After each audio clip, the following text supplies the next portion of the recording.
сөз Караколжо райондук билим берүү бөлүмүнүн башчысы Абдыкадыров Абдырахым мырзада. Рахмат. Урматтуу бүгүнкү Кыргыз Республикасынын эмгек сиңирген мугалиме Оразалы Сайдыканова айдын педагогикалык ишмердүүлүгүнө арналган илимий практикалык конференциянын катышчылары, урматтуу Оразалы Сайдыканович агай. Мен Найдира сыныпташына айткан бир сөзгө эсиме түшүп кетти да, ошону айтайынчы. Мектеп жөнүндө айтып калбадыңызбы? Ошондо бир мезгилде ошол областтан чоң делегация барып калды. Райондо мектептерди кыдырып, ошол мектеп жөнүндө маалыматтар берди келе. Ошо айрыкча ошо окуучулардын билим сапаты, жетишкен ийгиликтери, анан ошол педагогикалык жамааттын ишмердүүлүгү боюнча маалымат. Ошондо келе ошол мектеп өзүңүз айткандай типтүү эмес да. Ошону көрүп туруп таң калып, окуучулардын билим сапатынын жогору болушуна, мектептин эски болсо да, типтүү эмес болсо да, мектептин анча көз каранды эмес экен деген да. Ошол айрыкча эсимде да. Көрсө, ошол мектептин типтүү эмес болобу? Ошо мектептин ичиндеги денек жөнүндө сөз болуп атат да. Ошо денеги ушу бүгүн айрым бир учкундары келип агай баш болуп отурушат. Менин азыркы баяндамам райондо мектептер арасында билим берүүнүн сапатына, натыйжаларына, атаандаштыкты жана жаңыланууга умтулууну жогорулатууда автордук мектептин ролу жөнүндө болмокчу. Мектепте балага, мугалимге жана ата-энелерге гумандуу мамилени ишке ашыруу, балага инсан катары мамиле жасоо, анын экологиясын сактоо, окутуу жана тарбиялоо ишин анын жаратылышына шайкеш уюштуруу, балага өз жөндөмүн ачууга мүмкүнчүлүк берүү, анын өз алдынчалыгын жана чыгармачылыгын, талантын, шыгын, кызыгуусун жана башка гумандуу инсандык сапаттарын ар тараптан өстүрүүнүн, мектепте окутуунун, тарбиялоонун жана өнүктүрүүнүн сапатын жогорулатууга тийгизген таасирин аныктоо максатында районда эксперимент ретинде биринчилерден болуп автордук мектеп Кыргыз Республикасынын эмгек сиңирген мугалиме Оразалы Сайдыканова агайдын демилгеси менен ачылып, ушул күнгө чейин мектеп өзүнүн алдына койгон максаттарына натыйжалуу жетип, кийинки максаттарын ишке ашыруунун алкагында иштеп келе жатат. Бул мектептин райондогу же болбосо катардагы мектептерден айырмачылыгы бардык окуучулар үчүн бирдей мүмкүнчүлүк түзүп, сапатты жана натыйжаны камсыз кылууну колго алынышы. Окуучулар, ата-энелер жана мугалимдер менен жекече жана жиктештирүү иштөө жакшы жолго коюлгандыгы. Автордук мектептин дагы бир өзгөчөлүгү кыргыз, орус, англис тилин үйрөтүүгө өзгөчө көңүл бөлүнүшү, көп тилдүүлүк долбоору менен үзгүлтүксүз иш алып баруусу менен айырмаланат. Ал эми мектеп жамаатынын өзүн өзү көзөмөлдөөсү, ишине талдоо жүргүзүүсү, сындоосу, өзүн өзү баалай жана башкара билүүсү мектептин максатынын түпкү натыйжасын бере алды.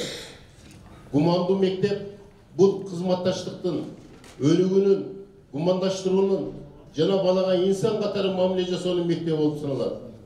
Гумандуу мектепте бала өзүнүн жетилиши үчүн мугалимдин кызматташы, шакирти жана жардамчысы болот. Кызматташтыктын айлампасы болгон баланы сүйүү, аны сыйлоо, балага ишенүү, жогорку талап коюучулук, окуудагы ийгилик, баланы түшүнүү, мугалимдин баланы урматтоосу биринчи орунга коюлгандыгы менен айырмаланат. Автордук мектептин дагы бир өзгөчөлүгү бул адамдын адамга кең пейил мамиле жасоосун үйрөтөт. Бала менен чыгармачыл кызматташтыкта болуу менен жүрөгүн, акыл эсин өстүрөт жана каалагандай билим алууга шарт түзөт, баланын айлана чөйрөсүн адамгерчиликтештирет. Улуттук гумандуу демократиялык мектептин жогорудагыдай максаттарга жетүүдөгү талыкпаган эмгегинин натыйжасында негизги көрсөткүчтөр болгон предметтик олимпиадалардын, жалпы республикалык тесттин жыйынтыгы жана алтын тамга боюнча районда башкага тизгинде бербей келе жаткан мектептерибиздин бири катары көптөгөн ийгиликтерди багындырып келе жатат. Ушуга байланыштуу бул мектептин жакынкы жана райондун аймагындагы мектептерге тийгизген таасири да абдан жогору. Мектептеги ийгиликтерден улам атаандаштык күчөп, райондогу окуучулардын билим сапатынын көтөрүлүшүнө дагы таасир этти. Башка мектептен улуу идеянын автору Сайдылхан Оразалы агайыбыздын бай тажрыйбасын жана агайдын шакирттеринин алдыңкы тажрыйбасын үйрөнүүнү каалаган мугалимдердин да саны кескин өстү. Жылдан жылга ата-энелердин ишенимине, урмат сыйына ээ болуп, мектепке баласын окутуунун да карагандар саны өстү. Натыйжада ата-эне менен мектеп жамаатынын биргеликте иш алып баруусу менен окуучулардын арасындагы зордук зомбулук, зөөкүрлүк, ташбоордук, коомго жат көрүнүштөр менен жорук жасаган окуучулар кескин түрдө азайды. Билим менен тарбияны журулуштурулгандыктан мектеп билим сапаты боюнча райондо жана облуста алдыңкы саптагы мектептердин бири. Мисалы 1998-2021 окуу жылдары аралыгында мектеп көптөгөн ийгиликтерди алып келди.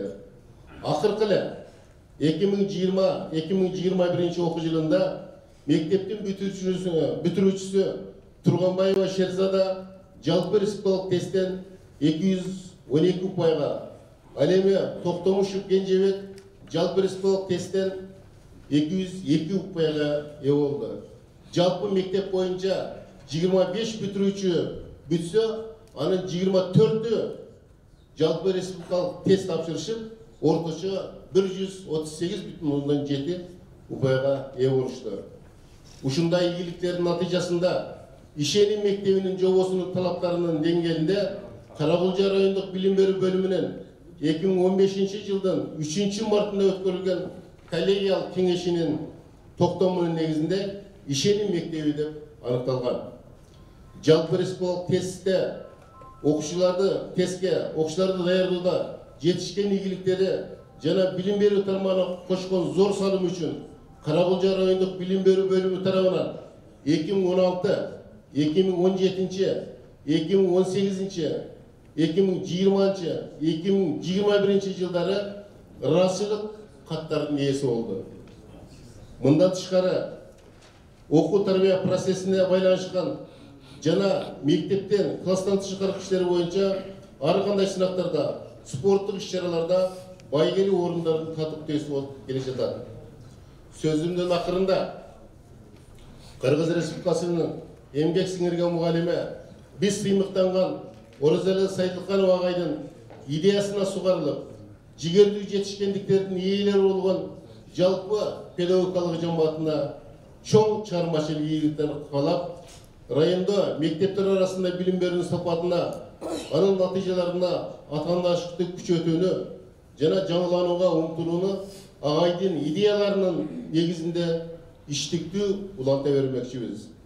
Агайга бекем денсаулык, узун өмүр, мындан да педагогикалык ишинде чыгармачылык ийгиликтерди каалап, убакыттан пайдаланып, бардыгыңыздарды ошо жаңы жылыбыздын алгачкы күндөрүндө отурабыз.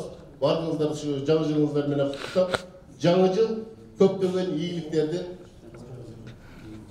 берешелүү жылдардын бири болсун деп карап кетем. Көңүл бурганыңыздарга чоң рахмат. Чоң рахмат. Шаарга келип аткан көчкү байкап атып, действительно баягы айылдардан келип болсо, ата-эне айылдар калыптагы шаарга жыгылат. Ал эми азыр Абдрасыл агайдын докладын көрдүңүздөр. Демек, агайдын мектебине башка айылдан келгендер бар экен да, бул жерде абдан бир жакшы бир өрнөк бизге мугалимдер үчүн бир жакшы өрнөк.